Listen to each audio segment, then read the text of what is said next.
Aleluias. Graças a Deus. Igreja, pode assentar. Fique à vontade. A graça e a paz do Senhor Jesus. Amém.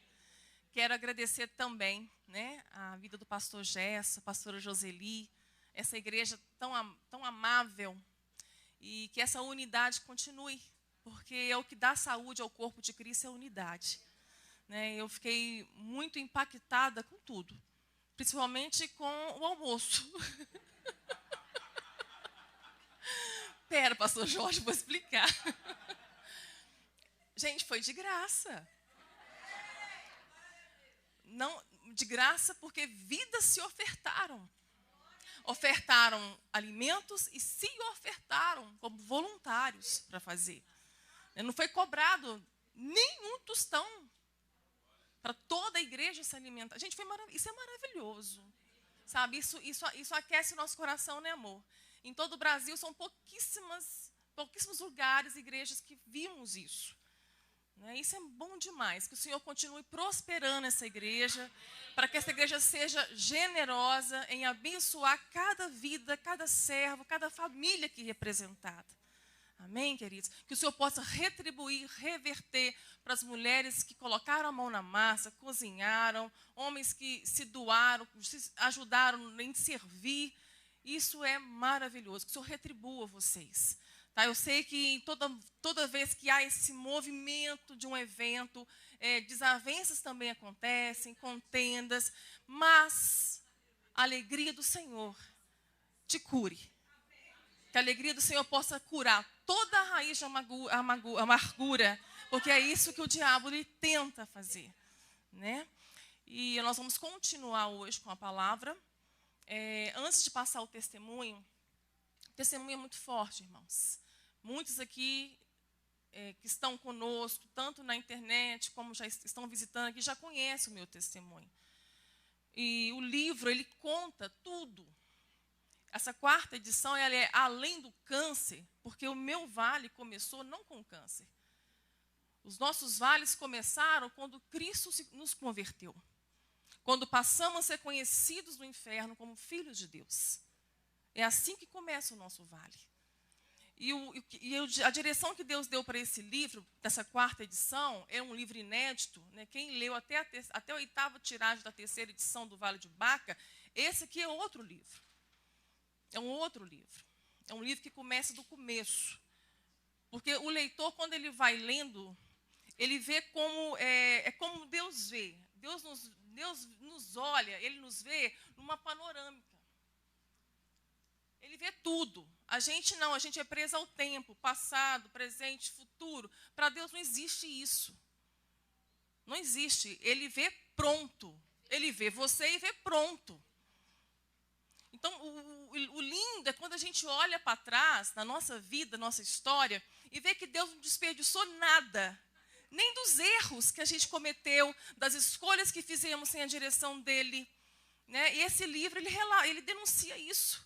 Que Deus não desperdiça nada. Ele transforma o mal em bem.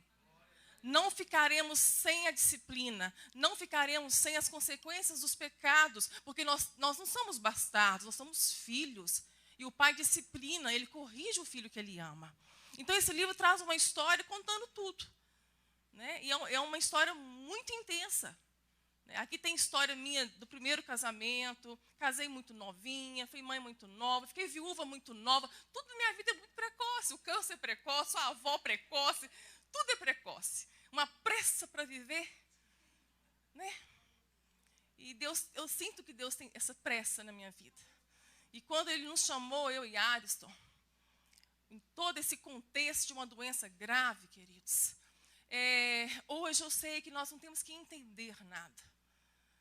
Quantos porquês eu fiz, eu fui um Jó na minha história. Quantas queixas eu fiz a Deus, quantos porquês eu levantei. Porque na mesma teologia que Jó estava, e dos amigos de Jó, a teologia da retribuição. Eu fiz, eu mereço. Se eu fizer tudo certo, Deus vai me abençoar. Ele vai me dar o que eu quero. Não é assim. Não é assim. Eu posso fazer tudo certo. E o Senhor não me dá o que eu quero. Porque os pensamentos dele são mais altos que os meus. O meu milagre talvez seja o meu, mas o dele é maior. Então, até entender isso foi um desconstruir de crença para transformar em fé. Desconstruir de expectativa para transformar em esperança. É isso que Deus faz no processo. Não tem como pegar atalho, né, pastor Jorge? O atalho é um perigo. A gente volta de novo, não adianta. Deus pega pelo pescocinho e põe de novo. Volta para a roda. Vou amassar de novo. Mas ele não joga fora o barro.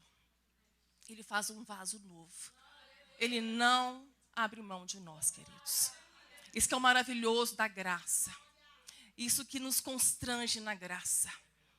Ele nos ama e nada que fazemos ou deixamos de fazer nos separará deste amor. Mas não podemos tornar a graça barata. Não confunda isso. Aquele que peca e continua pecando, sentindo prazer no pecado, não conheceu o Evangelho de Cristo. Porque aquele que é nascido de Deus, ele peca. Mas o arrependimento vem, porque ele é de Deus.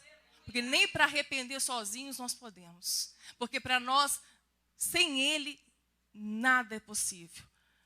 Ele é quem faz tudo.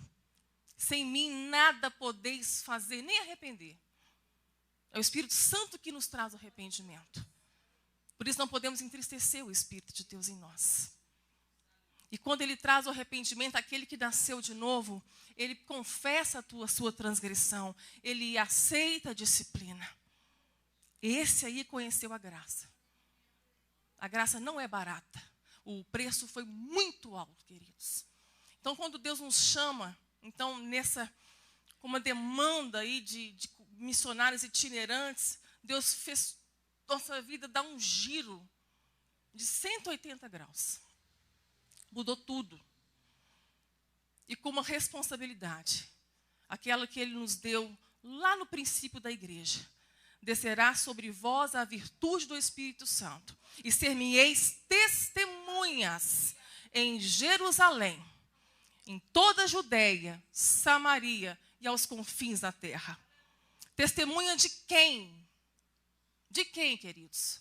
De Cristo Jesus.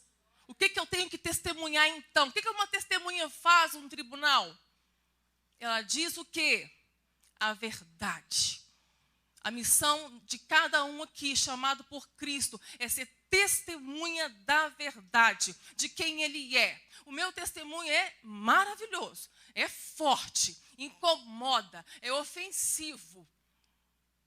Mas ele não te salva. Ele não pode salvar. Eu só estou autorizada aqui a pregar a palavra de Deus. O testemunho é o que abre as portas para nós. Deus é estrategista. Nós entramos em lugares que o Evangelho de Cristo nunca foi pregado, pastor Gerson. Mas entramos por causa do testemunho. E gente que nem sabia o final da história, que se soubesse o final da história também não chamava. Eu acho isso lindo da parte de Deus. Que eu comentei ontem com vocês, a igreja evangélica hoje brasileira é um campo missionário. Para nós que pregamos o Evangelho. Porque há muitas vidas que acham que são salvas por causa da religiosidade, por causa do comportamento, do procedimento religioso, por causa do ritual, porque cumpre a tabela. Muita gente indo para o inferno, achando que está salvo. Querido, você pode ter nascido na igreja, crescido na igreja, ter ministério, casado, ter filhos na igreja, envelhecer na igreja, descer as águas, ser dizimista fiel. Você pode ser a vida inteira na igreja. Ter um culto fúnebre lindo na igreja. E acordar no inferno, querido. Porque tem muita gente que é da igreja a vida inteira e nunca foi de Cristo. Queridos, não é sobre nós.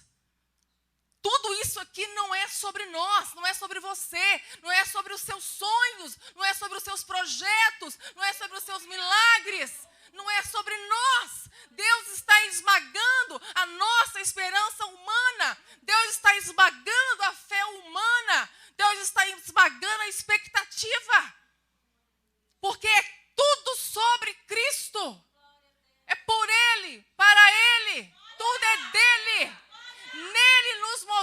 somos, nele existimos, nele vivemos.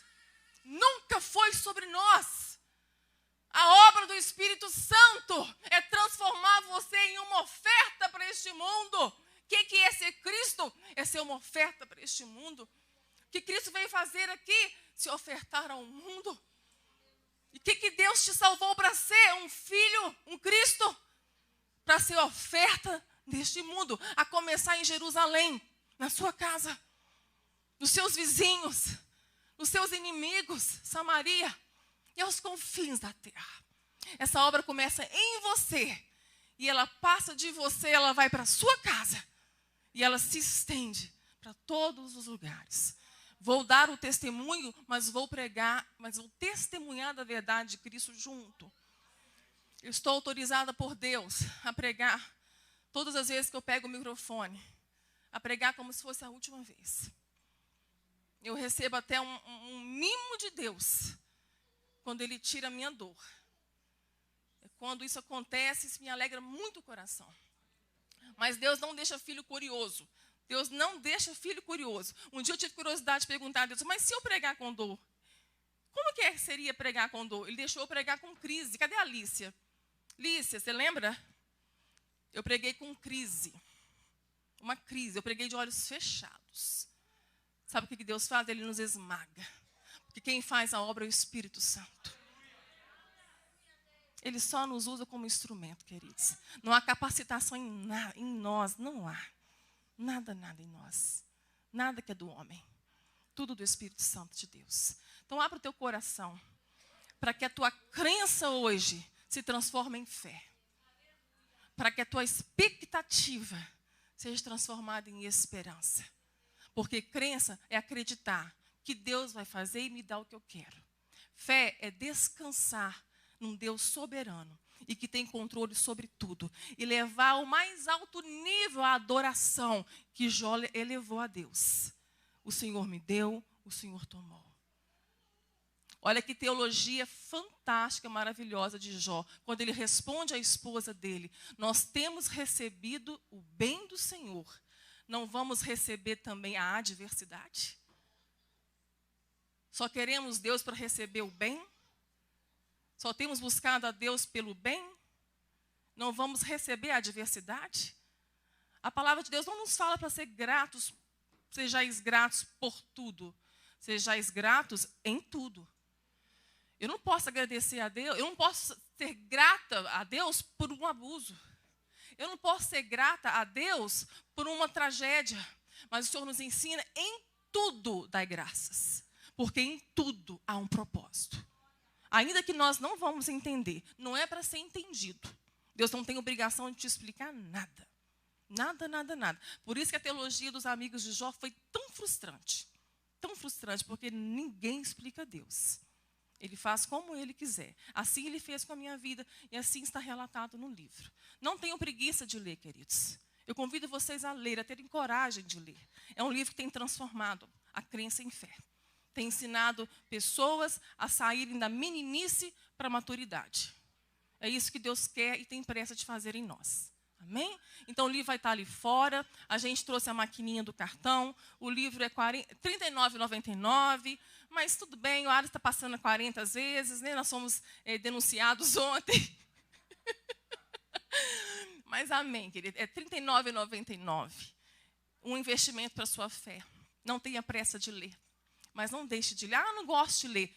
Eu já ouvi muitos testemunhos de pessoas que nunca leram. Mas quando pegou o livro, leu do começo ao fim. Porque ele tem uma história dinâmica. Ele tem uma história que você quer saber o que está lá na frente. É porque é como se fosse a sua vida.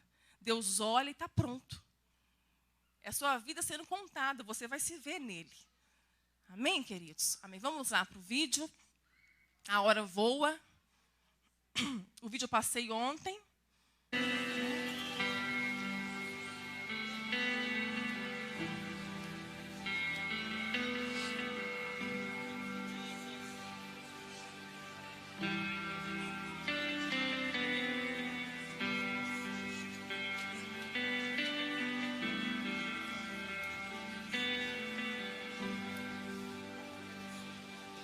These pieces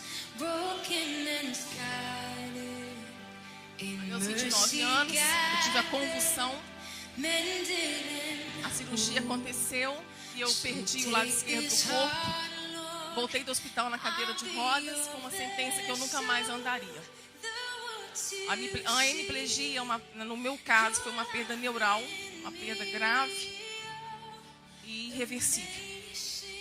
Como eu acompanho já muitos casos desses mesmos tumores, em vários vales de amigos, de peregrinos que a gente conhece, alguns voltam, mas voltam com muitas sequelas, como se tivesse tido um derrame, um AVC.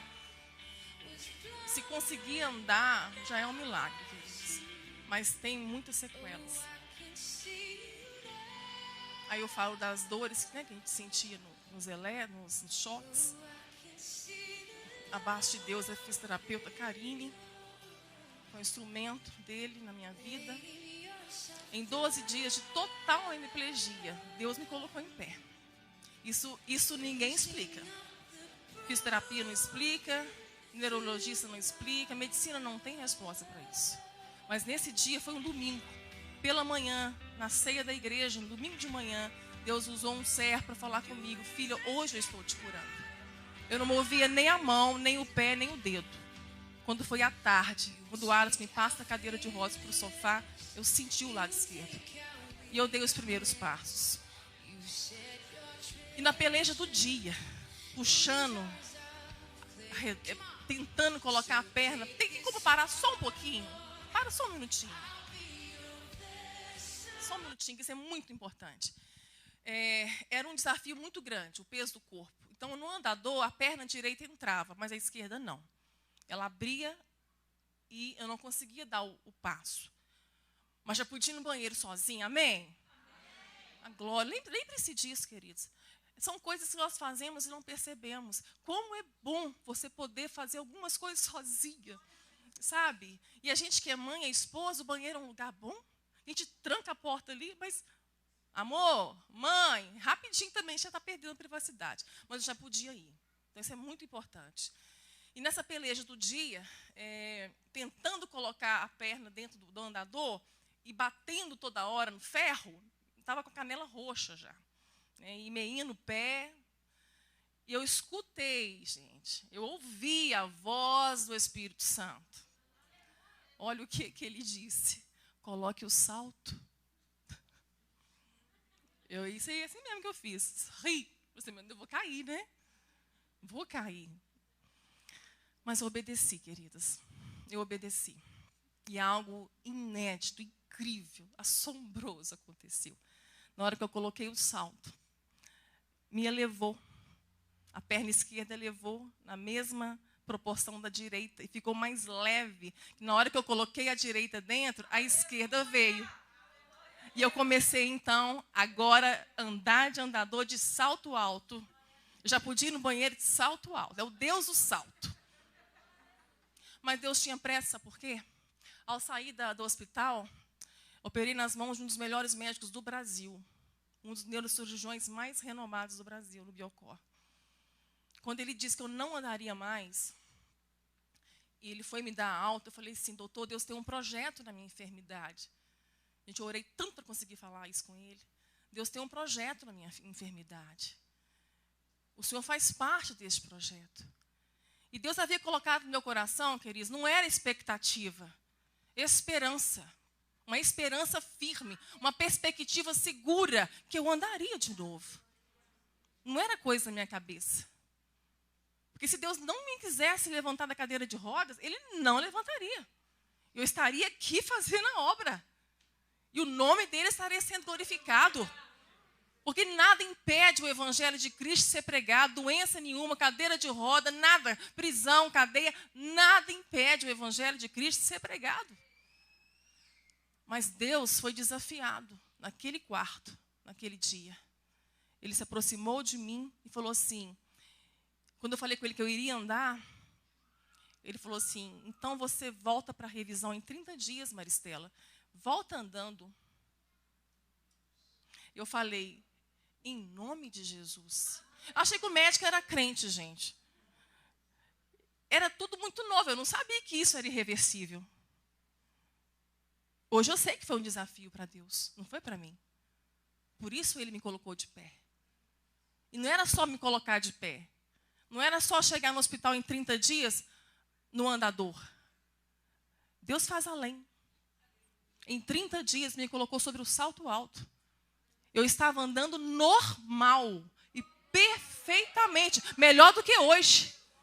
Melhor do que eu ando hoje. E quando ele me viu, foi num corredor assim, ó.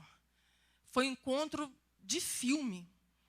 Quando ele me viu, eu falei, gritei, ele estava entrando já para o consultório, cheio de paciente assim no corredor. Eu falei, espera um pouquinho, doutor. Ele se virou e eu fui andando. O Aras me soltou e eu fui andando de salto. E ele colocou a mão na boca. Deus esmaga a medicina.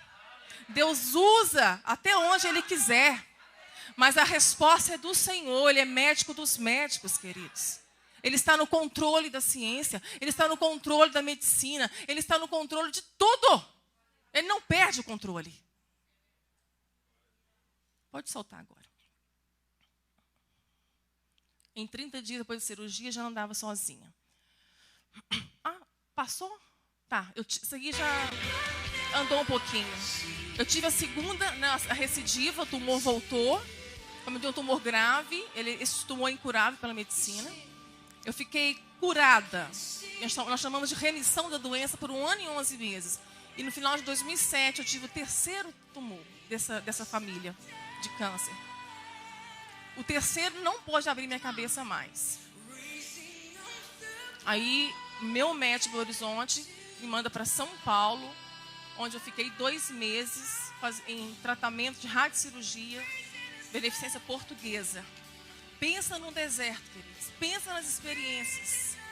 Como que na sequidão a gente se aprofunda para estar mais perto de Deus. Que coisa linda é o deserto. Né? Assim como a raiz no deserto, na seca, ela vai até a profundidade, até achar água. Deus faz isso. Deus permite isso na nossa vida. Então, esse deserto foi muito, muito importante para a minha vida. Foi em São Paulo que eu aprendi milagres, que milagres são diários. Todos os dias é um milagre. Eu aprendi a viver um dia por vez. Foi em São Paulo que eu aprendi a viver um dia de cada vez. Porque lá em São Paulo, no terceiro câncer, eles não me deram mais muito tempo. Com muita sorte, eu poderia ter mais 2 anos de vida. Ou seja, 2008 até 2010. Né? Com muita sorte, eu chegaria a 2010. Fez parte dos planos de Deus encontrar minha mãe no Vale de Baca, com câncer. E o Senhor a recolheu. Ela está curada. A cura eterna. Né? O livro também já era algo do Senhor. Não um livro que eu quis escrever. Eu não sou escritora. Eu sou autora do livro. E o Senhor permitiu viver muitas coisas para que depois colocasse isso e fosse compartilhado. E nós estamos descobrindo, então, que dentro desse cenário, Deus envia eu e Ares como oferta. Oferta ao mundo, oferta à igreja. A minha vida é a missão. Quem quiser depois fazer isso ali, ó, tá liberado, tá? É isso que a pastora Joseli estava fazendo. Falou que assustou. Mas os buracos estão aqui. As marcas estão aqui. Meu crânio ficou deformado. Durante as pregações, 99% das vezes é esse fenômeno que eu vivo de não sentir dor. Mas hoje eu entendo a dor como espinho na minha carne, é o meu espinho, é necessário. Todos nós precisamos entender e identificar os espinhos. Espinho não é um pecado, não é a consequência de um pecado. Espinho é algo da ação direta da graça de Deus na sua vida. Pode ser uma doença, pode ser qualquer coisa. São os haitianos, Sertão Luanda, Pernambuco. Nós ficamos com Pucallpa, Peru, durante 3 anos. Tudo que nós recebemos de venda de livro e oferta de igreja, nós doamos por 3 anos para Pucallpa. Foi uma obra maravilhosa no Peru. Em 2017 para cá, nós passamos a ser o alvo da venda dos livros e das ofertas. Nós passamos a ser totalmente uma família sacerdotal mesmo. E vivemos milagres por causa disso. o sustento de Deus. Nada falta para nós. E o carro é isso aí, é bom, é gostoso, mas pneu fura também. Né? A vida é uma dádiva. E aprendi que vale a pena viver antes de morrer. Os milagres são diários. Nossas filhas, a Lena está comigo há 20 anos. Minha neta, meus cachorros, minha gata. Aí você foi agora, né? Coloquei isso agora no vídeo. Isso é maravilhoso. Isso, a gente estava com muito temor de eu ser infectada. Mas Deus está no controle de tudo. Como eu disse ontem, não é câncer, não é Covid que dá fim, dá cabo à vida de um servo. É o tempo de Deus. Tá, queridos? Está pronto. Seus dias foram escritos. O dia de você partir já está estabelecido por Deus. Nada vai mudar isso. Por isso, viva hoje como se fosse o último dia. Eu prego para você como se fosse o último culto. Amém? As minhas filhas estavam pequenininhas. O prognóstico da doença me mostrou que eu não veria minhas filhas crescerem. Seria impossível ver minhas filhas crescerem. A Luana tinha 11, eu vi Luana se casar aos 19, se formar. A Sarinha tinha 3 aninhos, gente. Hoje a Sarinha tem 20 anos, uma moça, uma missionária, ama a obra do Senhor, cursa medicina, é uma oferta ao Senhor também. Luana e Lincoln são também uma família sacerdotal. Depois de 5 anos, eles fizeram 9 anos de casado agora, essa semana. Em 5 anos de casados, o Senhor nos agraciou com essa dádiva, que é a Emanuela. Emanuela é muito além de neta para mim. Porque quem convive com a gente sabe disso. A Emanuela foi um sinal de Deus, que Ele é bom. Eu vi herança da minha herança. É o Deus do impossível. É o Deus de milagres. Pode aumentar um pouquinho? Mas isso aí eu pus aí no vídeo de propósito, tá? Porque é muita saudade. O Aras fica assim, amor, cuidado com a idolatria. Porque o coração nosso é uma fábrica de ídolos, né? Como diz Calvino, uma fábrica de ídolos. E deixar essa menininha, depois de 4 meses de nascida, e voltar para a missão, foi um trabalhar de Deus na minha vida. Pensa numa pessoa custosa, trabalhosa, sou eu. Sou eu. Eu desço da escada da minha casa para ir para a missão, com Aras dentro do carro já me esperando, 7 horas da manhã, deixo chorando. Chorando. A gente vai com lágrimas, mas volta com os molhos. É isso aí. Delícia demais.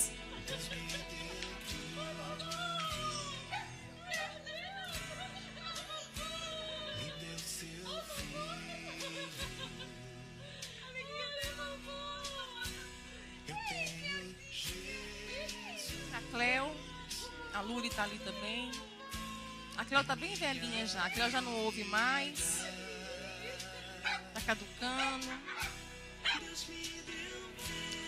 Esse é um momento também muito lindo. Nós chegamos depois de 15 dias em Rondônia, Porto Velho. Na hora que a Manu viu a gente, ela se emocionou muito. Eu estava em prantos ali. Foi um voo muito difícil. Muito difícil. Uma experiência tremenda. Se não tiver no dia de você partir, se tiver no avião, o avião não cai, querido. Essa experiência nos mostrou isso. Nem avião cai. Só Deus sabe e alguns amigos que nós passamos.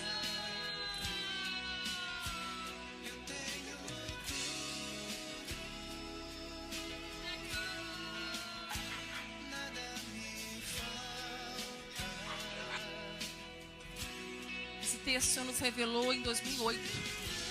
O Espírito Santo falou que ficaria um texto na capa do livro. Ele mandou abrir a palavra.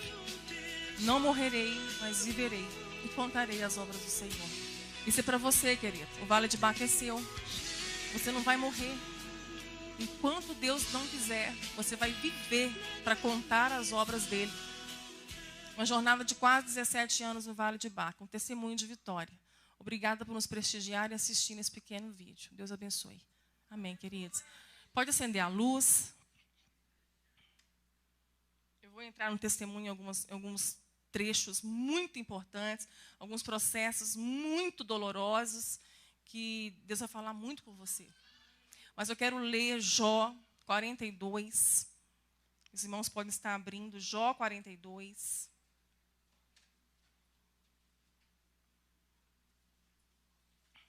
Depois já de alguns meses, Jó sofrendo, depois de muito tempo sendo bombardeado pelos amigos, os amigos teologando a respeito de Deus, dizendo que para um homem estar sofrendo como ele, é porque ele merece o sofrimento, é porque ele pecou, ele foi julgado, julgado como adúltero, como desonesto, como ladrão.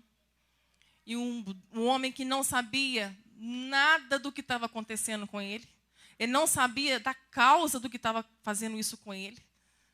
Como eu disse, ele estava na teologia da retribuição. Ele não estava entendendo porque ele era reto, ele era íntegro, ele era temente a Deus e se desviava do mal. Então, coisas ruins acontecem com pessoas boas? Acontece.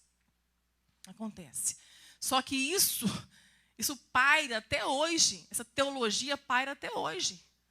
Na cabeça de muita gente, são fortalezas nas mentes que Deus quer destruir essas fortalezas. Porque se coisas ruins acontecem com filhos de Deus, não tem nada a ver, tem ações de Deus que não tem nada a ver com o pecado, queridos. Não tem nada a ver com o espiritual, com o demônio. Não tem nada a ver com qualquer coisa que você tivesse feito para merecer. Não é isso. Essa teologia, ela é terrível. Ela é terrível. Você pode ter feito tudo certo, pelo certo, e ainda assim viver tragédias na sua vida. Mas Deus está no controle. Esse é o mais alto nível de adoração que um filho de Deus pode chegar. É dizer que se eu recebo o bem, eu também recebo a adversidade. Porque há um propósito em tudo que Deus faz. E a palavra de Deus, em todo momento, você vai ver isso. Paulo, então, dizendo aos romanos: não se gloriem somente com a revelação da glória de Deus, a presença de Deus. Tudo isso é lindo, é maravilhoso, nos enche o mistério, tudo isso é tremendo. Mas alegrai-vos também quando passardes pelas tribulações. Porque as tribulações vão produzir a experiência. A experiência, a paciência, a experiência. A experiência, a paciência. Não sei, acho que eu inverti a ordem. Vai produzir em nós a experiência. A paciência em ser experimentado no fogo das provações. E a experiência, a paciência, vai produzir em nós, sabe o quê? Esperança. Olha o processo de Deus. A dor faz parte da nossa vida. Viver dói. O que nós não podemos fazer é fugir, pegar atalhos, arrumar mecanismos para não sofrermos. A pessoa que foge da dor e do sofrimento, do problema que ela está enfrentando, quando ela foge, ela regride, ela não aprende. E por isso, muitas vezes, esse vale vira um ciclo no deserto. Porque é menino na fé. Não cresce, não amadurece. E eu vivi esses processos todos. E Jó também viveu. E você também vive e está vivendo. E nós temos que compreender essa teologia, queridos. Deus pode fazer e permitir qualquer coisa na nossa vida. A nossa esperança está nele. Hoje eu li uma citação de um teólogo que ele dizia assim: o inferno vai estar cheio de pessoas de fé. Porque a única fé que salva é a fé em Cristo. Aonde você tem colocado a sua fé? Como eu disse ontem, esperança e fé é quase a mesma coisa. Eu me relaciono com a mesma coisa. Fé é conhecer o Deus que eu sirvo. Então, se eu conheço o Deus que eu sirvo, o Deus que me ama, o Deus que me chamou, o Deus que se fez meu Pai, então eu confio nele. Então, eu espero nele. Esperança só em quem eu conheço. Deus quer ser conhecido. Então, nós temos que conhecer Deus através da palavra. Precisamos conhecer Deus através da palavra. Nós não podemos tirar a palavra. Se a profecia, a Bíblia, a profecia sair do púlpito, o pecado cresce. Aumenta o pecado. O povo se corrompe. Então respondeu Jó ao Senhor e disse: bem sei eu que tudo podes, e nenhum dos teus pensamentos pode ser impedido. Quem é aquele, dizes tu, que sem conhecimento encobre o conselho? Por isso falei do que não entendia, coisas que para mim eram maravilhosíssimas e que eu não compreendia. Escuta-me, pois, e eu falarei, e eu te perguntarei, e tu ensina-me. Com ouvidos, meus ouvidos ouvi, mas agora te veem os meus olhos. Por isso me abomino e me arrependo no pó da cinza. Depois que Jó fez 16 perguntas para Deus e um monte de queixa, Deus fez 70 perguntas retóricas para ele. Esse é o nosso Deus. Não tem como respondê-las. Ele é Deus. Ele não se explica. Ele não tem obrigação de te explicar nada. Apenas descansa nele. Como uma criança descansa no pai e na mãe que cuida dela. É isso que Deus quer fazer de nós, crianças em seu reino. Que nos tornemos como crianças, para viver o reino de Deus. Amém, queridos? Agora, no verso 10. E o Senhor virou o cativeiro de Jó, quando orava pelos seus amigos. Amém. Senhor, continue falando conosco, Pai. Muito obrigada, Senhor. Se revela a nós nessa noite. Ainda que tua palavra seja ofensiva, Senhor, que seja, Pai. Dilacera o nosso coração. Ó Deus, rasga a nossa alma, nossa consciência nessa noite. Traz regeneração aqui, Senhor, nessa casa hoje. Traz salvação de vidas, conversão, Pai, libertação, verdadeiro arrependimento, porque só a tua palavra pode fazer isso. Nos cura nossa alma nessa noite, Pai querido, para que possamos receber do Senhor tudo que o Senhor tem para nós. Nos ajuda, Senhor, tem misericórdia de nós. Usa a minha vida como o Senhor quiser, em nome de Jesus. Amém. Quando veio, então, a primeira vez o câncer, aos 29 anos, eu tinha uma vida muito ativa, eu e a Alisson trabalhando muito, mas era muito mesmo. Tanto na igreja, como no secular, no profissional. E aquele câncer, antes de vir, Deus, ele me para na sua obra. Eu era muito ativismo, muitas funções dentro da igreja.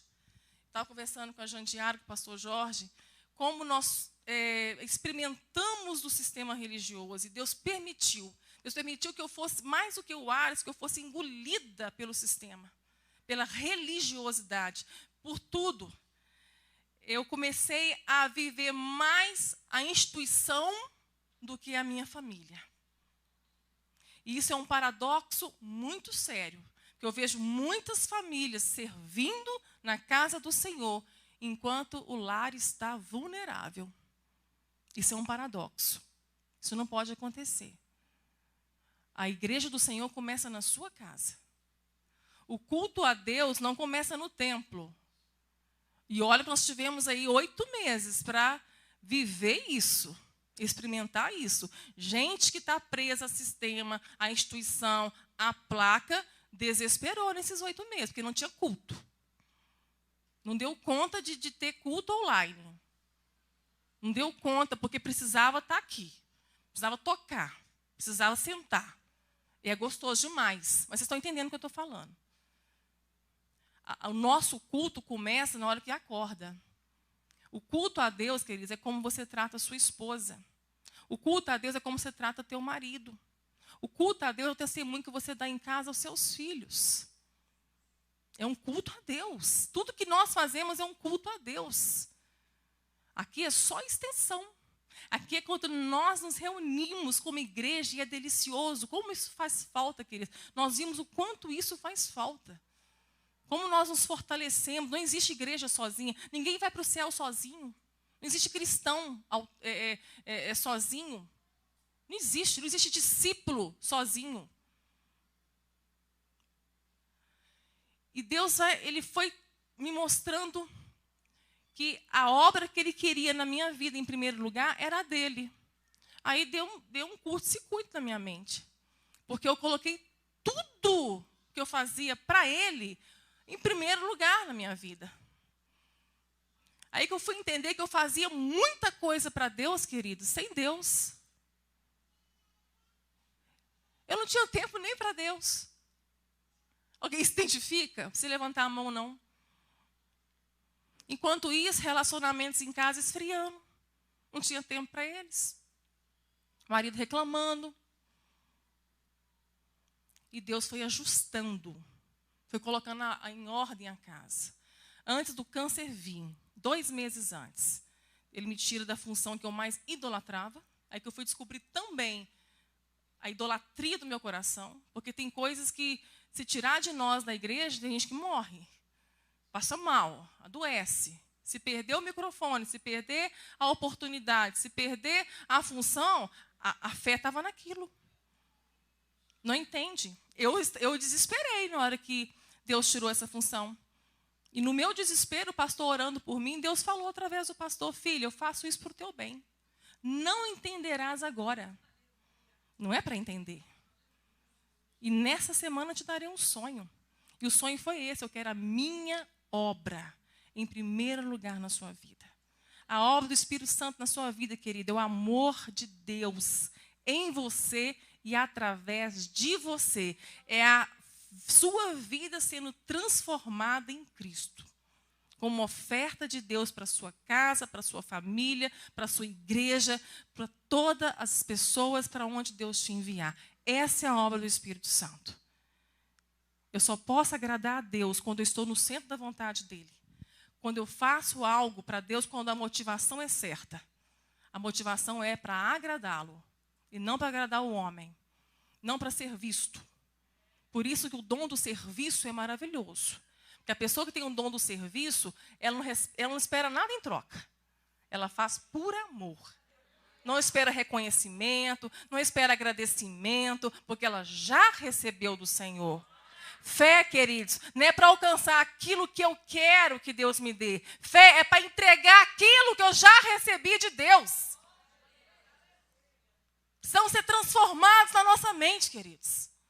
Fortalezas precisam cair na nossa mente. Porque a nossa nação foi muito afetada pela teologia do humanismo, do triunfalismo, do antropocentrismo. É o homem no centro, tudo é para o homem. Não é sobre nós, queridos. A obra de Deus na sua vida é transformar você. É fazer de você um marido melhor. É fazer de você uma esposa melhor. Pais melhores, filhos melhores, líderes melhores, vizinhos melhores. A fé é para isso. A fé não é para mover Deus a seu favor, mas é para te mover para Ele. A fé agora não é mais para te salvar, é para salvar o outro. A graça nos salvou mediante a fé. E a fé que o Senhor nos deu pela misericórdia é para salvar o outro. É para que o outro veja Cristo em nós, porque Cristo em nós é esperança para Ele.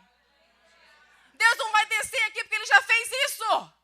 A missão é nossa, é da igreja. E a igreja começa na nossa casa. Quando tudo isso aqui fechar, acabar, apagou a luz, é a igreja que vai sair daqui. É a igreja que vai para casa. É a igreja que vai para o trabalho amanhã. É a igreja que está no trânsito. É a igreja do Senhor. É a oferta do Senhor para este mundo. Por isso que o evangelho é isso. Quem quiser vir após mim, morra. Porque não é sobre você. Toma a minha cruz e me siga. O propósito do Pai para o Filho foi a cruz. E o propósito do Pai para nós é a cruz de Cristo. Nada mudou. O Evangelho é isso, muito simples, mas ele é ofensivo. Porque ele vai no cerne dessa doença, desse câncer, que é a religiosidade da nossa alma. Quantas pessoas o diabo tem aprisionado dentro da igreja? O diabo não tem problema nenhum com gente na igreja, queridos. Não se iluda, não se deixe enganar por Satanás. Ele só tem a força que damos a ele. Mas prender a gente na religiosidade e achar que tudo vai bem, isso aí é uma estratégia dele. Enquanto ele destrói a sua casa. E você continua fazendo a obra. E ele destrói a sua casa. Vamos parar aí, ó. Se você está fazendo, de tudo que você está fazendo, não está trazendo transformação na sua casa, de tudo que você faz para Deus, não está afetando a tua casa e as pessoas que convivem com você, para o que você está fazendo. Reveja a sua fé. Veja para quem você está fazendo. Aonde está a sua fé? A fé tem que estar em Cristo. Em Cristo, para Ele. Foca nele. Depois de 2 meses dessa direção, veio o tumor. Não cai de paraquedas, né? Deus vai preparando a gente antes. E quando veio, nos assustou muito. Quando eu recebi a notícia, eu saí do consultório do médico Ariston, eu entrei no carro, a primeira coisa que Deus nos falou, diante daquela doença, de um tumor cerebral, com 29 anos de idade, mãe, esposa, nova, a primeira coisa que Deus nos falou para você, falou para mim, quando meu esposo liga o carro para sair de onde a gente estava estacionado, eu estava de cabeça baixa, cada um reage de um jeito, né? Eu reajo assim. Eu fico igual um tijolo, assim, igual frajola, um tijolo atravessado assim na garganta, tentando digerir aquilo. Meu Deus! Mas por dentro assim. Pessoas assim adoecem mais, né? Porque não conseguem falar. Não consigo falar. Cada um tem seu jeito. Hoje, graças a Deus, né, a Ariston me ajudou nisso. Ele foi uma cura de Deus para a minha vida, porque ele me faz falar. Porque falar traz cura. Tem que falar. Não, o corpo adoece. E nisso, quando ele arranca o carro, queridos, ele freia tão bruscamente. Olha o que Deus fez. O carro da frente freou na nossa frente. Mas com esse impacto, eu levantei a cabeça. E sabe o que eu vi? Gente, Deus fala de todas as maneiras que Ele quiser falar. Não precisa ir atrás de profeta para Deus falar com você, não. Pode ficar tranquilo, que se Ele quiser usar um profeta, Ele traz ele até você. Descansa o teu coração. Não coloque a sua fé no profeta, na oração, no culto. A sua fé tem que estar em Cristo. Deus falou algo comigo tremendo. E é algo que desconstrói todo esse coach gospel, toda essa teologia humanista. Que o homem tem que prosperar, que o homem não pode adoecer, o homem tem que ser rico, que a felicidade está no sucesso, no dinheiro, no poder e na fama. De uma forma muito simples. Um texto que destrói isso, queridos. E Deus falou no adesivo do carro, escrito, tudo posso naquele que me fortalece. Ali Deus já estava esmagando toda a força humana, toda a esperança humana. Ele já estava me ensinando que tudo que viria a acontecer a partir dali, a força viria dele. Diga o fraco, eu sou forte, porque a força vem do Senhor.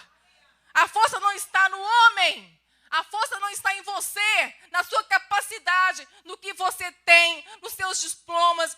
Não tem nada disso, passa. Nós temos a história, um testemunho de Jó. Jó não colocou a sua força em nada, por isso em nada ele pecou contra Deus. Porque a sua força estava em Deus. Com a força de Cristo Jesus, meu querido, você pode vencer qualquer situação. O tumor foi extirpado. O Senhor mostrou que o projeto que ele tinha na enfermidade era pregar o evangelho. Umas coisas estranhas, né? Para entender. Isso foi em 2004. Eu tenho um projeto na tua enfermidade, o projeto é pregar o evangelho em todos os lugares que eu te enviar. Meu Deus, não tinha nem tempo para isso. Mas amém. Pensei assim, deve ser lá no meu salão mesmo de beleza, né, continuar pregando o evangelho. Preguei na cadeira de rodas até o Senhor me levantar. E pronto, a vida seguiu, queridos. A vida seguiu e eu não aprendi nada. Continuei no mesmo ativismo, o mesmo frenesí, trabalhando 12, 14 horas por dia, e na igreja um monte de coisa ainda, fazendo um monte de coisa. Nada mudou, a vida seguiu do mesmo jeito. A gente esquece. A gente esquece. Depois de 3 ressonâncias, a cada 6 meses, o tumor voltou.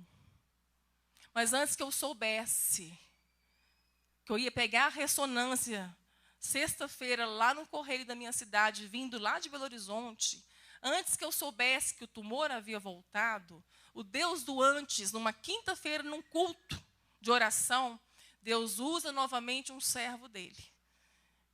E o Senhor fala através dele. Ele diz assim: filha, não te esqueças. Eu amo isso. Porque a palavra está cheia disso. Te lembres, não te esqueças. Sabe por quê? Porque nós esquecemos. Nós recebemos o bem de Deus, mas quando vem a adversidade, nós esquecemos de quem Ele é. Jó, ele tinha uma convicção segura. Eu sei, nada tirou este Jó, que o meu Redentor vive e que por fim Ele virá sobre a terra. Isso é fé, queridos. Isso é esperança. Ainda que Ele me mate, Jó disse, nele esperarei. A esperança brotou em Jó. Aonde não tinha como brotar, não tinha raiz, não tinha nada. Brotou. Aí o Senhor disse: não te esqueças que eu sou o Deus do impossível, o Deus de milagres. Mas o meu projeto não acabou. Ele está sendo estabelecido na sua vida. Descansa em mim. Eu derramei no chão de tanto chorar. Porque eu pensei que o projeto tinha acabado. Era só 2004, queridos. Né? Foi maravilhoso. Deus mudou o tumor de lugar dentro da minha cabeça. Essa história está no livro, não dá para contar tudo. São muitos milagres. Deus mudou o tumor de lugar.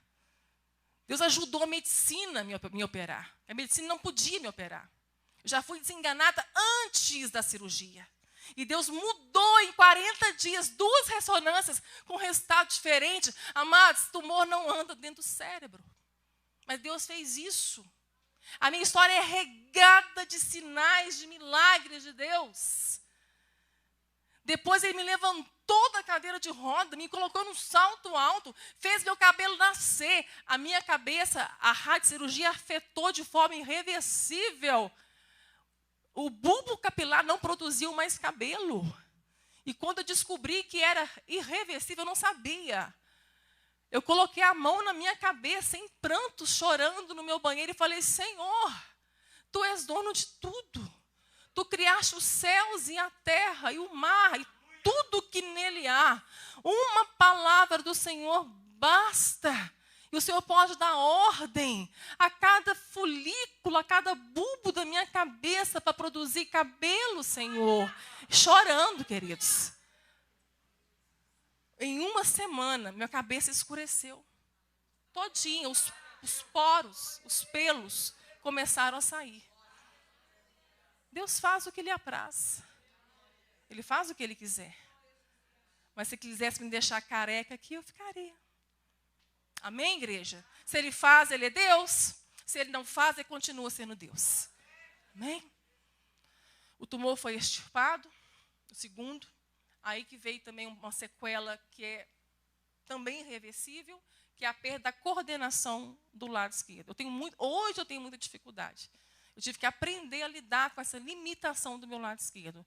Para subir, para descer, para andar, eu olho para o chão. Muitas vezes eu nem cumprimento algumas pessoas porque eu estou olhando para o chão. Porque eu já caí em piso plano. Meu cérebro não dá conta. Ele recebe a visão, da minha visão, que ele manda um comando. É coisa bem lenta. Então, tudo da minha vida ficou um pouco mais difícil. E nisso já tinha dor. A dor começou desde a primeira vez que abriu a cabeça. E a dor foi aumentando. A dor foi aumentando. Depois de 1 ano e 11 meses curada, 2 buracos limpos na cabeça. A ressonância é a cada 3 meses. Ressonância. Buraco limpo. Curada. depois de 1 ano e 11 meses, em novembro de 2007, na próxima ressonância trimestral, o câncer já estava de volta. Só que dessa vez, ele cercou os 2 buracos. Ele cercou. Isso fez com que a medicina não pudesse avançar. Deus me tira das mãos dos médicos. Encerra para a medicina. Ela fez tudo o que podia ter feito. Deus usou todos os recursos que Ele deu ao homem para nos servir. E Ele fez isso para que o nome dEle fosse glorificado no meio dos médicos. E na radiocirurgia, a proposta era só cercar as células malignas. Mas elas iam continuar lá, porque não tinha como fazer mais nada. Me deram mais 2 anos. Mas antes de eu saber disso, que não se podia fazer mais nada, apenas cercar, em 2005, quando Deus não me curou, não curou o segundo tumor, porque eu lutei com Deus. Eu falei com o médico que eu não ia operar. Eu falei com o médico que ele me desse um pedido de ressonância, que em 30 dias eu voltaria com a cura. Porque Deus não muda. A imutabilidade é um atributo divino.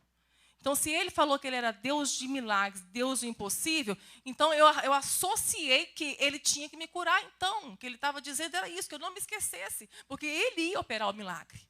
Ele ia fazer o que era impossível para o homem.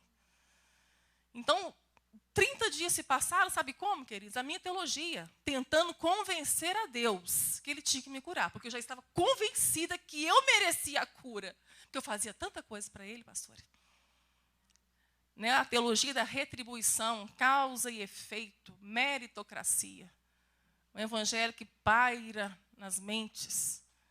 Né? Então, eu passei 30 dias para ter certeza mesmo que Deus ia ser convencido que eu merecia, que eu precisava, estava desesperada pela cura. Cantei muito para Ele, fiz muito jejum, orei muito, chorei, fiz tudo. Fui uma esposa exemplar, né, mãe? 30 dias, uma mãe, nossa, maravilhosa. Eu fui uma serva muito bem comportada. Sabe quando o filho quer alguma coisa do pai?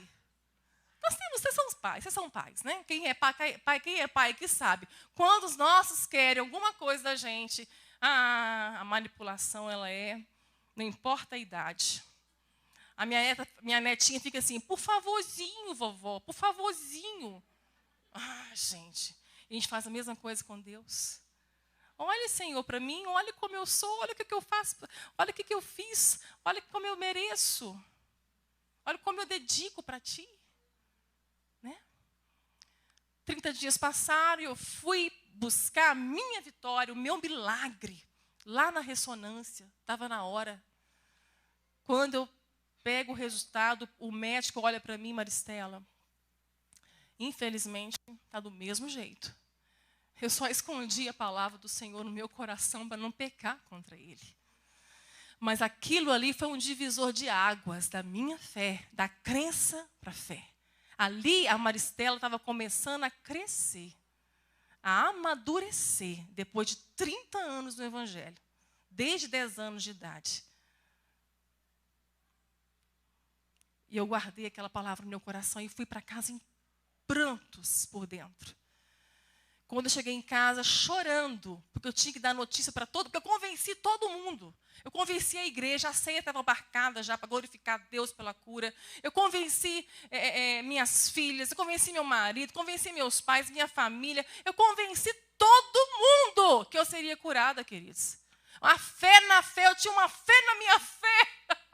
E todo mundo embarcou na minha fé. Deus grandão. Ele faz do jeito que Ele quiser. Queridos, eu cheguei em casa assim, como que eu vou dar essa notícia? Que vergonha! Falei, meu Deus, como é que o Senhor faz isso comigo? Aí o Espírito Santo, quero falar com você. Eu falei, Senhor, então fala comigo. Me fala sobre esse projeto. Que projeto é esse, Pai? Que enfermidade terrível que eu estou acometida. Me ajuda, Pai, fala comigo. Eu abri a palavra, o Senhor mandou eu abrir a palavra. E o Senhor me falou lá no profeta Zacarias, no capítulo 13, nos versos 8 e 9. Algo profético que se cumpre até hoje. Depois eu vou lá para 2008, que vocês vão entender o mistério. as duas partes serão extirpadas. Lá no profeta Zacarias, 2.500 anos antes de nós. As duas partes serão extirpadas e vão expirar. Fiquei maravilhada, porque extirpar é a palavra usada na medicina para a retirada de tumores. Eu já conhecia essa palavra. Deus continuou falando, mas a terceira parte vai restar nela. E eu farei passar a terceira parte pelo fogo. Provarei como se prova o ouro. Aí Deus, com a sua fé, purificarei como se purifica a prata. Você invocará o meu nome e eu te ouvirei. E eu direi, eu sou o teu Deus. Queridos, eu fechei a Bíblia e falei assim, meu Deus, eu pensei tudo nessa terceira parte, menos o terceiro tumor. Eu estava brigando com Deus com o segundo, e o Deus do antes estava mostrando que haveria o terceiro. Antes do terceiro vir, antes da medicina descobrir, antes de eu saber, o Deus do antes, que tem o controle de tudo sobre as mãos dele, revelou antes. E não me deu entendimento. Graças a Deus. Deus, ele faz isso por nós também. Ele sabe da nossa imaturidade, fragilidade, em conseguir descansar nele e se entregar totalmente, sabendo que ele já cuidou de tudo. Ah, querido, isso é maravilhoso. O crente que consegue chegar a esse nível de fé, ele amadureceu. Ele está pronto para ser uma oferta mesmo. Nada abala esse crente. É um crente com raiz. Mas para chegar nesse nível, os processos têm que acontecer. Não dá para sair dos processos. Esse é o problema nosso. Crente mimado não gosta de sofrer processo. Né? Quer que papai resolve tudo. Queridos, como eu disse ontem, Deus não está ocupado em resolver problemas nossos. Deus está ocupado em resolver a gente. Em resolver você. Porque problemas virão. Não são os problemas que nos destroem, não são as lutas que nos deixam esmorecidos, mas é a forma como eu reajo, é a forma como eu vejo o problema. Então Deus quer mudar, quer transformar a sua mente. Resolvendo a gente, os problemas nós resolvemos, queridos. Nós vamos entender que tudo tem um tempo de Deus para acontecer e terminar. Tudo tem um momento de passar, tudo tem seu tempo. É o que nós lemos no final da história de Jó. Então, quando o Senhor fala isso comigo, chega 2008, o médico vai e fala o que comigo? Maristela, aqui está o terceiro. Nós não podemos te operar mais e o terceiro vai ficar. Quando ele disse isso, eu tinha esquecido do texto de Zacarias, 2005. O Espírito Santo trouxe luz na mesma hora e trouxe a memória, tirou o véu. E eu, meu Deus, o Senhor mostrou isso antes. Antes de eu operar o segundo, que já haveria o terceiro, ele ficaria. Senhor, que Deus é esse? Me veio uma alegria, irmãos. Eu estava amadurecendo, eu estava crescendo. Não era mais uma menina mimada, uma crente mimada, da teologia do mérito, eu mereço, que o Senhor me retribua pelo que eu fiz. Isso já tinha passado, graças aos processos dolorosos na minha fé. Eu falei, Senhor, naquele momento eu descobri que Deus é Deus do antes. Eu falo muito isso, Deus do antes. Ele sabe antes, queridos. Descansa, porque Ele prepara antes. Confia, porque Ele fortalece antes. Ele ama antes. O Deus que nós temos como um Pai providencia antes o recurso para vencermos qualquer adversidade. Porque o mesmo Deus que imprimiu na criação exatamente isso. Ele criou o alimento antes da fome. Tem ateus cientistas se convertendo, porque da mesma forma que o evolucionismo e o criacionismo andam juntos nesse sentido. Primeiro veio o alimento, depois veio a fome. Primeiro Deus criou o recurso, depois criou o homem. Estava pronto quando nós chegamos. A relação nossa com o Pai nunca foi por necessidade. Nosso Pai não quer que relacionemos com Ele por necessidade, mas por amor. Em saber que Ele já nos deu tudo. Graças a Deus que já nos deu tudo em Cristo Jesus. Todas as bênçãos estão sobre nós. Se ouvirmos a sua voz e obedecê-lo. Deus do antes, querido. O alimento veio antes da fome. A providência do Senhor vem antes. Pode ficar tranquilo. Só busque dele. Deus, a soberania de Deus não anula a nossa responsabilidade de desejá-lo, de anelá-lo, de querê-lo, de buscar o Espírito Santo para sermos cheios do Espírito Santo. O Espírito Santo quer ser desejado, quer ser buscado, quer ser anelado. Essa responsabilidade é nossa. De buscar, de orar, de chorar, de conhecê-lo mais e prosseguir conhecendo e fazê-lo conhecido. Essa é a nossa responsabilidade. Mas tenha certeza que a graça vai fazer isso com você. A graça vai te santificar. O câncer ficou na minha cabeça. 2010 chegou, eu continuei viva. 2012, 13, 14, 2015, Deus acordou o tumor. Dormiu 7 anos depois da cirurgia. 2015 ele acordou. Porque a medicina me deu a cura. E Deus não vai me curar. Hoje eu recebi um áudio que me deu muita alegria. Porque entender essa parte aí, queridos, é muito difícil. O Deus de cura, não curar. E hoje eu recebi um áudio de uma irmã dizendo assim, Maristela, Deus ministrou algo no meu coração muito forte. Que a sua cura é não ser curada.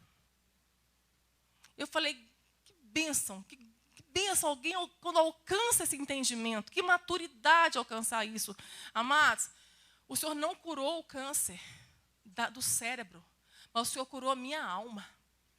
Uma alma cancerosa, Deus não vai receber no seu santo dos santos. Uma alma cancerosa não verá a face do Senhor. Deus quer curar a nossa alma. O que é um câncer físico? O câncer físico na minha vida foi um instrumento de cura de Deus, foi um mecanismo de Deus, da ação direta, da graça de Deus pela minha vida. Fé não é a certeza que Deus vai te curar. Fé é a convicção segura que Deus cura tudo. E Ele cura de várias maneiras. E tem que ser maduro para entender que Ele pode curar levando. A igreja precisa crescer. A maturidade, até a estatura perfeita do varão perfeito. Deus quer fazermos filhos inteiros, curados, plenos. Estamos perdendo muito tempo. Esse evangelho de expectativa humanista ludibriou muita gente, que fez pensar que o mundo está girando em torno dele. Que Deus está no trono por causa dele. Que os anjos estão lá por causa dele. Que Jesus veio tudo para a felicidade dele. Não é sobre nós, queridos. É para a glória de Deus. A nossa felicidade está em Deus. Ele está em Cristo. Ela não está na sua cura. Ela não está no seu milagre. Quantas vezes receberam milagres e nunca foram curadas de alma? Quantas pessoas foram curadas, receberam, experimentaram o dom de Deus, mas deram as costas para Deus. Deus quer curar aqui dentro, queridos. Aqui dentro. Eu não posso encerrar essa palavra sem ministrar o que Deus colocou no meu coração. Porque nós ouvimos muitas palavras de bênçãos nesse congresso. Eu não ouvia de quinta, de sexta, mas eu sei que foi bênção. Que Deus ministrou muita coisa na vida de vocês. As bênçãos do Senhor estão aí. Deus é abençoador. Deus não tem problema nenhum em nos abençoar. Mas Deus é um Deus de princípio. Deus é um Deus de decretos. Deus não vai passar por cima de nenhum princípio para te dar essa bênção. Essa parte a gente não gosta. Porque ela diz respeito a nós. A nossa responsabilidade. E a parte que eu encerrei com Jó, ela é tremenda. Jó agora, mesmo na carne viva, mesmo todo doente, enfermo, sem esperança de cura, Jó estava sendo curado na alma dele, bombardeado pelos amigos. E Jó fala: eu bem sei que tudo podes, e nenhum dos teus planos são frustrados. E Deus faz com que ele é repreendido por Deus e fala: minha ira está contra vocês, seus amigos, porque falaram coisas de mim que não dizem respeito a mim, que não me agradaram. Para eu não vir contra vós, o meu servo Jó vai orar por vocês. Eu quero que vocês tragam o sacrifício, o holocausto. Eu vou receber, porque o meu servo Jó que vai orar por vocês. Mas tinha um mistério aí acontecendo, queridos. Tinha um mistério grandioso aí acontecendo. Deus ia restaurar Jó. Jó não sabia, tá, queridos? Jó nem sabia o que o diabo estava por trás daquilo. Jó não sabia de nada que estava acontecendo com ele. Mas ele foi curado. Agora eu te conheço não só de ouvir falar, mas agora eu te conheço de contigo andar, Senhor. Ele estava no fundo do poço. Não tinha mais para onde ir, num depósito de lixo. Ele olha para cima. Bem sei que tudo podes. Ainda que ele me mate, nele eu esperarei. Eu sei que meu Redentor vive. Jó foi curado aqui. Mas algo ainda precisava ser tirado do coração dele. Porque Deus é Deus de princípio. Deus viu no coração de Jó uma raiz de amargura. Porque a palavra diz que enquanto ele orava pelos seus amigos, o que estava acontecendo? Jó estava sendo limpo, curado da mágoa, do ressentimento. Porque ele foi acusado, ele foi humilhado, ele foi ofendido. Ele sofreu muito. Os amigos pioraram o sofrimento de Jó. Aumentaram o sofrimento de Jó. Então Deus viu a amargura. Deus tem muito para nos dar, mas a raiz de amargura, queridos, Hebreus 12, 15. Se nós não nos ocuparmos de conhecermos a palavra, nós estamos perdidos, porque Satanás a conhece. Ele a conhece e a usa contra nós. Ele tem a força que nós damos a ele. É um inimigo invisível, mas ele é real. Hebreus 12, 15. Cuidado, que nenhuma raiz de amargura brote de dentro de vocês e vos prive da graça. Oh, queridos, uma coisa que Satanás sabe, que a raiz de amargura, a ausência de perdão, o ressentimento nos priva da graça. Queridos, é impossível viver sem a graça. Nós estamos de pé por causa da graça. Eu respiro por causa da graça. O sorriso é por causa da graça. A alegria é por causa da graça. A fé pura, genuína, forjada no fogo é pela graça. Mas graça que eu só alcancei depois que eu fui tratada por Deus também nas mágoas, nos traumas, nas amarguras da minha vida. É difícil perdoar, queridos. Tem perdão que é impossível. Satanás sabe disso.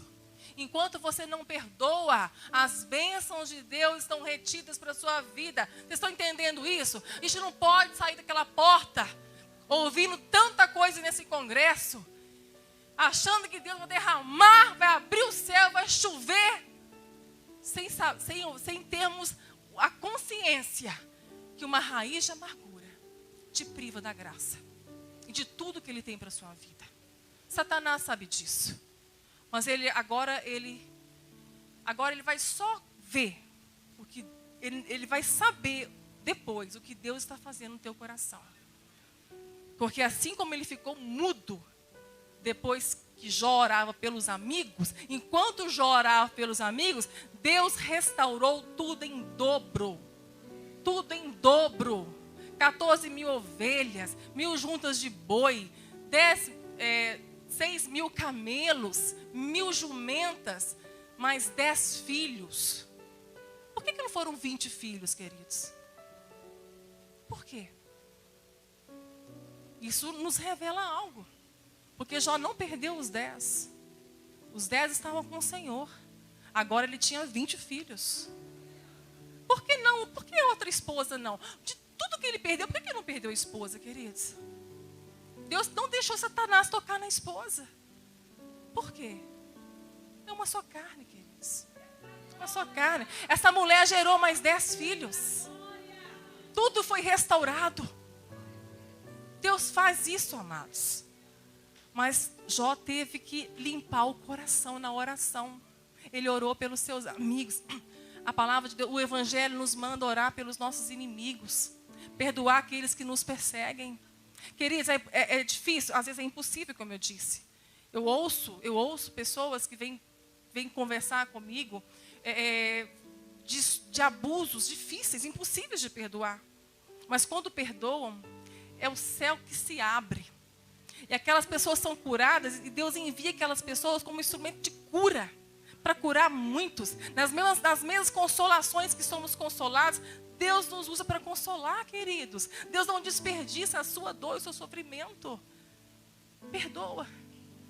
Eu tive que perdoar o assassino do meu primeiro marido. Foi a coisa mais difícil para mim. Perdoar adultério.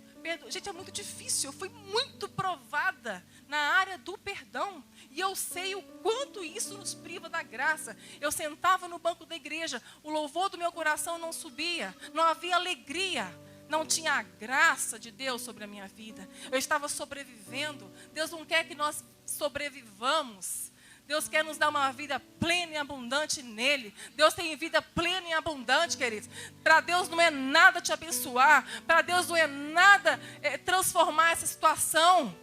Para Deus não é nada. Isso não é nada. Isso não é nada para Deus, querido. Um câncer não é nada para Deus. Mas é um Deus de princípios. A igreja entende isso. Vamos confessar os nossos pecados.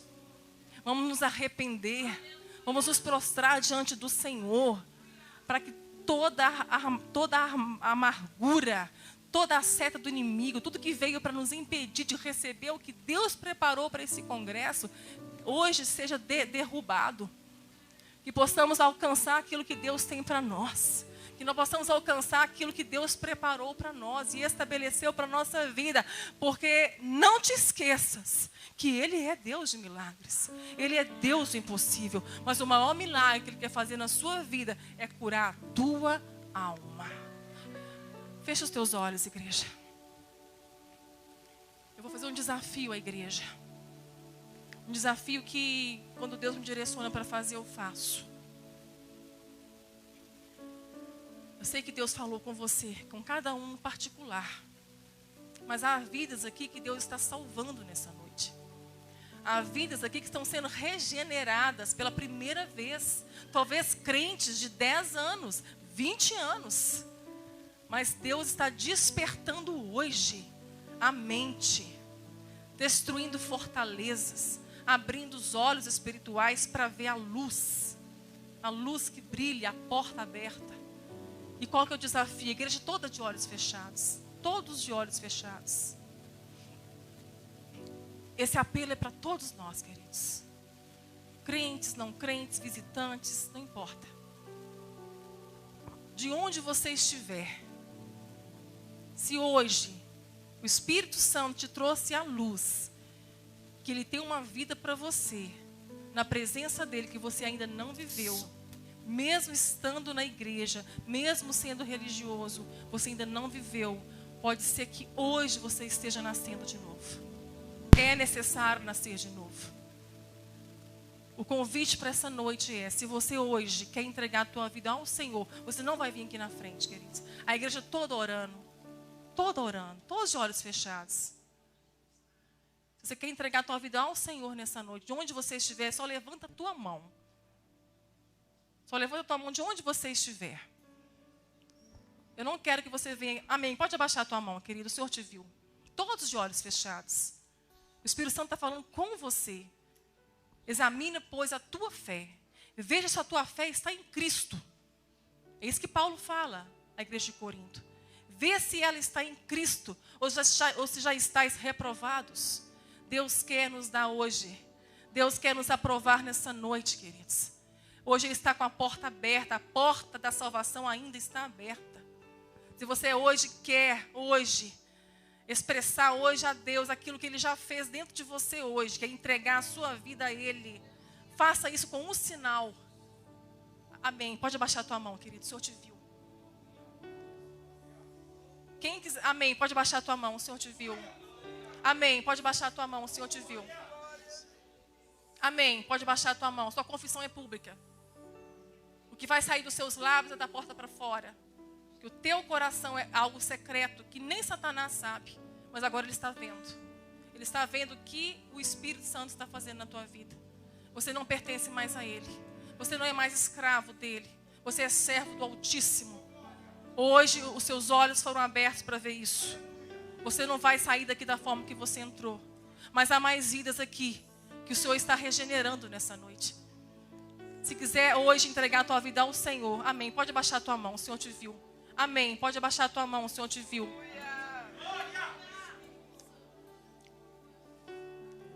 Os irmãos orando. Todos nós aqui estamos de olhos... Queridos, não se preocupe. A obra foi feita no teu coração.